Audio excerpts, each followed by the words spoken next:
Télévision, la télévision panafricaine au cœur de l'investigation. Ici aujourd'hui, on parle de l'enterrement de 200 victimes de guerre, 200 déplacés de guerre qui étaient dans des camps de déplacés qui seront enterrés ce lundi 2 septembre 2024. Ces derniers ont été tués par les rebelles du 1-23 de plusieurs situations, notamment les rebelles du 1-23 laissaient des bombes plusieurs milliers ou les déplacés de guerre lorsqu'ils fouillaient la guerre. Ils se sont retrouvés dans des camps pareils, similaires, et ils ont perdu la vie. D'autres cas, ça se signale dans le sens que les rebelles du 1-23 ont largué plusieurs bombes dans des camps de déplacés où plusieurs victimes ont perdu la vie. Ainsi, le gouvernement provincial de la province du Nord Kivu, sous l'état de siège, commandé par le général-major Peter Chirimwami Nkuba, a décidé que ce dernier soit inhumé ce lundi 2 septembre 2024 au cimetière Génocoste dans le territoire de Nyiragongo. Les services provinciaux de protocole d'État portent à la connaissance de la population de la ville touristique de Goma et ses environs que les funérailles de 200 déplacés victimes de la guerre d'agression rwandaise auront lieu ce lundi 2 septembre 2024 et la cérémonie aura lieu au stade de l'Unité dans la ville touristique de Goma dans le quartier Mabanga. C'est pour ceux qui connaissent bien la ville de Goma. La cérémonie aura lieu au niveau du stade de l'Unité dans la ville de Goma dans le quartier Mabanga, non loin de Pire, police d'intervention rapide. Comme je le disais tantôt, ces victimes ont fui la guerre, ils ont décidé de fuir la guerre, ils ont décidé de laisser leur village, leurs champs, leurs maisons aux rebelles du M23. Mais de là où ils ont fui également la guerre, ils se sont retrouvés face à des obstacles, notamment des bombes qui ont été piégées, des grenades qui ont été piégées par les rebelles du 1-23 et toutefois s'est déplacé, s'est dirigé vers la ville de Goma et d'autres coins de la province du Nord Kivu. Ils se sont toutefois retrouvés dans des cas où ces explosifs ont toujours explosé et plusieurs d'entre eux ont perdu la vie. Au-delà de ça, plusieurs d'entre eux ont perdu également la vie dans le sens que les rebelles du 1-23 ont largué souvent des bombes dans la ville de Goma. Et ces bombes ont toujours fini leur course dans les camps de déplacés. Plusieurs autres ont perdu la vie dans ce sens. Au-delà de cela, les déplacés de guerre souvent sont martyrisés, tués par les rebelles du M23. Vous allez observer que lorsqu'il y a les affrontements, les rebelles du M23 sont repoussés loin et qu'ils ont perdu peut-être la bataille dans de lignes de front. Peut-être que les Wazalendo les ont corrigés d'une manière ou d'une autre. Ils ont fait la guerre et que les Wazalendo ont pu gagner.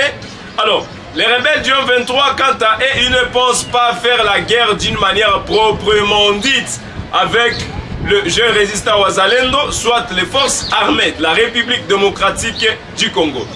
À eux, ils retournent alors l'essence des choses, ils larguent des bombes dans les camps de déplacés. Et vous aviez toujours entendu, c'est soit en pleine ville de Goma, dans les quartiers Mugunga, soit au quartier Lac Vert, dans les camps de déplacés. Et c'est comme ça, les déplacés de guerre ont toutefois perdu la vie. Alors, on a enregistré des pertes de vie, que ce soit à Boremana, que ce soit à Minova, là où les rebelles ont toujours largué des bombes. Maintenant, cette fois-ci, le gouvernement provincial tient compte que le nombre est devenu vraiment très élevé. Il y a déjà beaucoup de gens qui ont déjà encaissé, des personnes qui ont été tuées, et il est important d'organiser des funérailles dignes parce que ces personnes ont perdu la vie dans des choses qui n'ont pas de sens, dans une guerre d'agression où ces déplacés de guerre ne savent rien à ce qui concerne ce qui est en train de se passer. Kagame, avec ces déplacés de guerre, il n'y a rien à faire. Ces déplacés n'ont rien fait à Kagame. Ces déplacés n'ont même pas déclaré la guerre. Ces déplacés ne savent rien. Ils ont fui la guerre pour dire que là où ils fuient, dans la ville de Goma, ils auront la protection. Voilà, même là où ils ont fui la guerre, ils ont perdu la vie.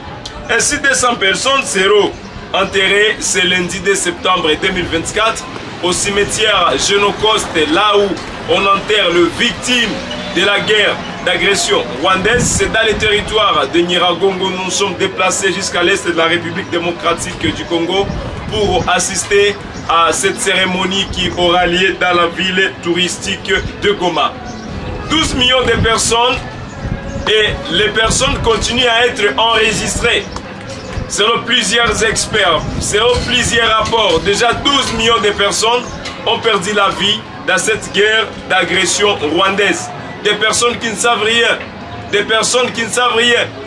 Certains ont été tués à Kishishe, certains ont été tués à Makobola, certains ont été tués à Mugunga, à Bweremana, plusieurs ont été tués à Kisangani, plusieurs ont été tués dans plusieurs coins à l'est de la République démocratique du Congo.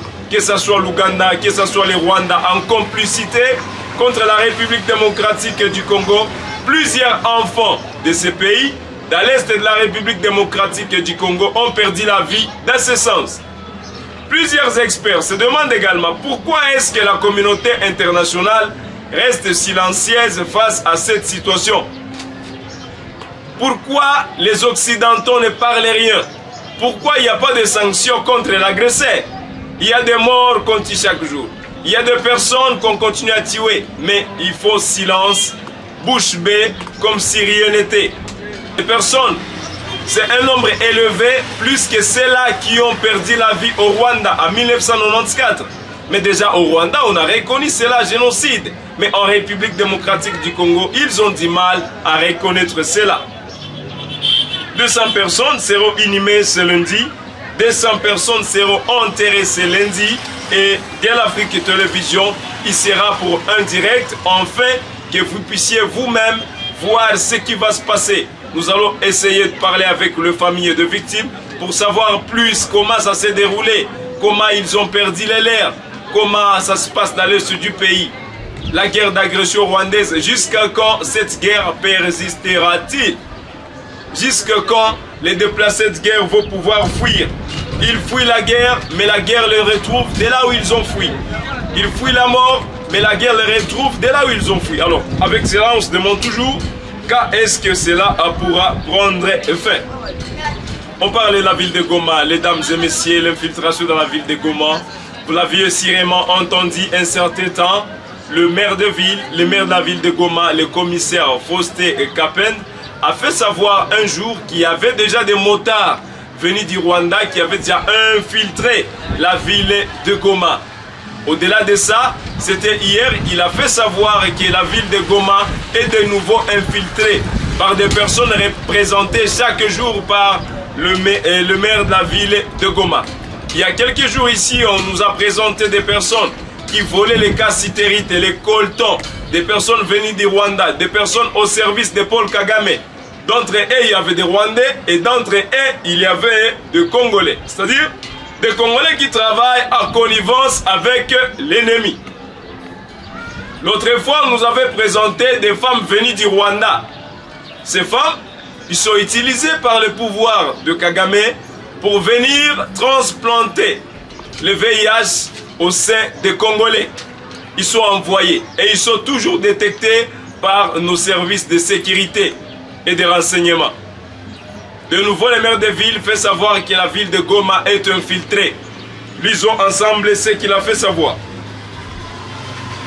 Le maire de Goma a interdit une marche prévue pour ce lundi 2 septembre, organisée par des mouvements citoyens contre le redéploiement des militaires kenyans au Nord Kivu.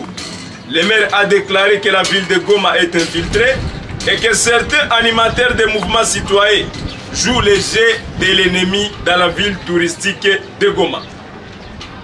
Il a fait savoir que Goma est infiltré et que ce qui fait ce travail, ce sont certains acteurs des mouvements citoyens. C'est là qui ont signalé que demain sera une journée ville morte. Le maire de ville interdit cela.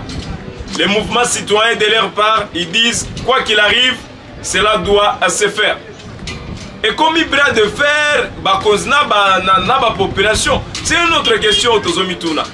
Qu'est-ce qui ne va pas au juste pour que cela soit ainsi? Le maire de ville interdit, les mouvements citoyens disent il en aura. En même temps, demain on aura un enterrement de 200 victimes comme je le disais tout à l'heure. En même temps, demain c'est le 2 septembre 2024 où tous les enfants sur l'étendue de la République démocratique du Congo sont censés être à l'école. Demain c'est la rentrée scolaire. On se demande, lorsque les mouvements citoyens appellent à une journée ville morte, est-ce qu'ils ne pensent pas, ces gens ne pensent pas que ces enfants doivent rentrer à l'école demain? Et en même temps, il y a les syndicats des enseignants qui réclament aussi que les écoles publiques, les écoles, école à l'État, et que ça la lobité, parce que nous va répondre à la revendication. Oye concerné salaire, il y a enseignants. Et puis la perturbation, bisika na bisika na kati ya mboka. Même date, on aura dans la ville de Goma enterrement de 200 personnes. Même date, c'est prévu que les enfants rentrent à l'école. Les syndicats montent au créneau et disent qu'il n'y aura pas rentrée scolaire. Et de leur part, dans l'école, où il y a l'État, les mouvements citoyens dans la ville de Goma font savoir aussi que demain, normalement, cette journée doit être une journée ville morte. Ils s'opposent au redéploiement. Il y a Kenya, il y a Monisco, Nakati, il y a Mboka, Nord Kivu. Et comment ça va se faire? Et de l'autre côté, nous attendons les maires de ville qui interdit ces manœuvres de mouvements citoyens et qui fait savoir d'ailleurs que la ville de Goma est infiltrée et ceux qui infiltrent la ville de Goma utilisent certains acteurs des mouvements citoyens pourvu que cela soit réalisé. Et en même temps, nous voyons l'ennemi de l'autre côté qui est en train de percer. Et en même temps, on nous signale dans le territoire de Nyiragongo que le Rwanda est en train de se renforcer pour menacer la ville de Goma. Les événements entre événements. Il faudra d'abord s'occuper des mouvements citoyens, il faudra d'abord s'occuper de l'enterrement des victimes de guerre, ou bien il faudra d'abord s'occuper de ces infiltrés qui ont déjà infiltré notre ville. Et pendant ce temps, l'ennemi menace d'assiéger la ville de Goma. Est-ce qu'entre nous, nous sommes d'abord conscients que nous sommes agressés? Est-ce qu'il y a la conscience aujourd'hui que nous sommes agressés? Je le disais l'autre fois, l'ennemi peut aussi profiter de la distraction de Zanango pour percer. Est-ce que c'est le bon temps d'organiser tout ce que nous sommes en train d'organiser? L'enterrement des victimes, c'est bien bon. Les enseignants montés au créneau, on ne sait pas, c'est pas trop. Et un peu après, est-ce que le gouvernement est bossani? Pourquoi le gouvernement ne veut pas aussi répondre à ma désir de Ratana Bango? Tout ça sont des questions qui continuent à se poser dans les couloirs. Mouvement citoyen, le déploiement à Kenya, à Katia Monisco. Est-ce que vraiment c'est le temps où on menace que ça je ne m'attaque pas au mouvement citoyen. Mais je me dis, est-ce que c'est le bon temps? C'est aussi une autre question. Est-ce que c'est le bon temps? C'est eux qui savent ça. Mais est-ce que c'est le bon temps? Entre autres, la ville est infiltrée, selon le maire de ville. Et ce sont ces genres de situations que nous déplorons. Qu'est-ce que nous devons faire à l'instant? Il y a des infiltrés qui est utilisé par l'ennemi. Est-ce que ce sont les alibis du gouvernement congolais? Est-ce que ce sont les alibis du maire de la ville de Goma? Ou bien c'est la vérité? Qui sont ces gens utilisés par l'ennemi? Normalement, c'était d'abord le temps de traquer tous ces gens utilisés par l'ennemi. Et nous allons passer à d'autres choses. Lorsque vous organisez tout ce que vous organisez, est-ce que vous pensez à ces mamans-là qui se réveillent peut-être chaque jour pour aller tenter la chance du jour afin que ces enfants mangent? Est-ce que vous pensez à ces cascadeurs-là, comme on le dit souvent dans l'est du pays lorsqu'on est de passage ici? Est-ce que vous pensez Nabatu Oyo, Basalaka du jour au jour pour qu'ils va survivre? Est-ce que vous pensez à ces jouakali-là qui se réveillent le matin et voir comment est-ce que ces enfants vont vivre encore les jours au jour. Est-ce que vous pensez à la vie que mène la population de la ville de Goma? Et c'est grave. Déjà, chacun est en train de se dire quelle sera l'allure de la journée de demain. Mutuna mutozo mituna. Mais ne vous inquiétez pas, Gueule Afrique Télévision, on y sera pour vous donner ce qu'il faut. Voilà donc, mesdames et messieurs, ce qu'on avait à vous informer aujourd'hui, ce qu'on avait à vous signaler. Il faut déjà signaler que la ville de Goma est infiltrée selon les maires de ville et que certains infiltrés sont utilisés par l'ennemi. Ce sont les acteurs des mouvements citoyens et ça c'est un. Deuxième autre chose, 200 personnes seront enterrées lundi 2 août 2024 au cimetière Génocoste, là où on enterre le victime de guerre de l'agression rwandaise. Et je signale que ces 200 personnes, ce sont de déplacés de guerre qui ont fui la guerre et qui se retrouvent aujourd'hui coincés par les rebelles du M23. Les rebelles continuent à larguer des bombes à se déplacer de guerre, bien qu'ils ont fui la guerre, mais se trouvent coincés par les rebelles du M23. Au-delà de ça, le manifestant, les mouvements citoyens et la société civile dans la province du Nord Kivu appellent à une journée ville morte dans la ville de Goma ce 2 août 2024. On se voit encore demain, on se retrouve demain en pleine activité. Toye bato mona nini ekosalema na journée à lobby. Merci beaucoup mesdames et messieurs, excellente journée chez vous, bon dimanche chez vous. J'étais Youssoufou Kibingila David, journaliste d'investigation et je suis personnellement de la ville de Goma pour ces sujets et on se fixe un nouveau rendez-vous à demain pour ces actualités.